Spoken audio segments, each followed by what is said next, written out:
এবং এর বাস্তবতা হচ্ছে এই, ধনী দিন দিন ধনী হবে, গরিব দিন দিন গরিব হবে। এটা বাস্তবতা।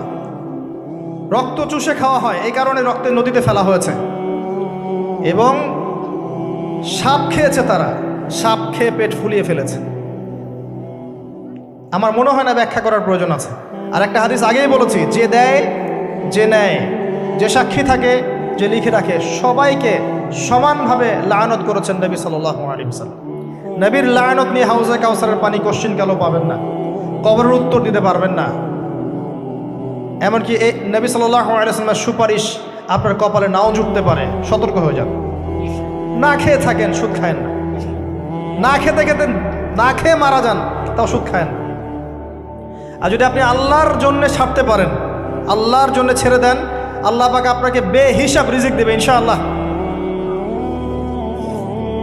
যাররা পরিমাণ সন্দেহ করবেন না যে আল্লাহ কি দিবেন না দিবেন না, আল্লাহ পাক অবশ্যই দিবেন ইনশাআল্লাহ।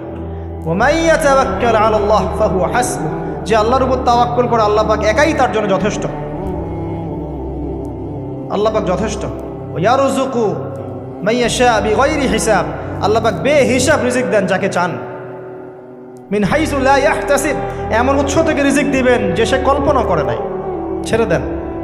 কিন্তু বিশ্বের শুরু থেকে নিচ পর্যন্ত রিবা দিয়ে ভর্তি। একটা ছোট্ট গ্রামে যাবেন, দেখবেন একাধিক সুদী এনজিও কাজ করছে।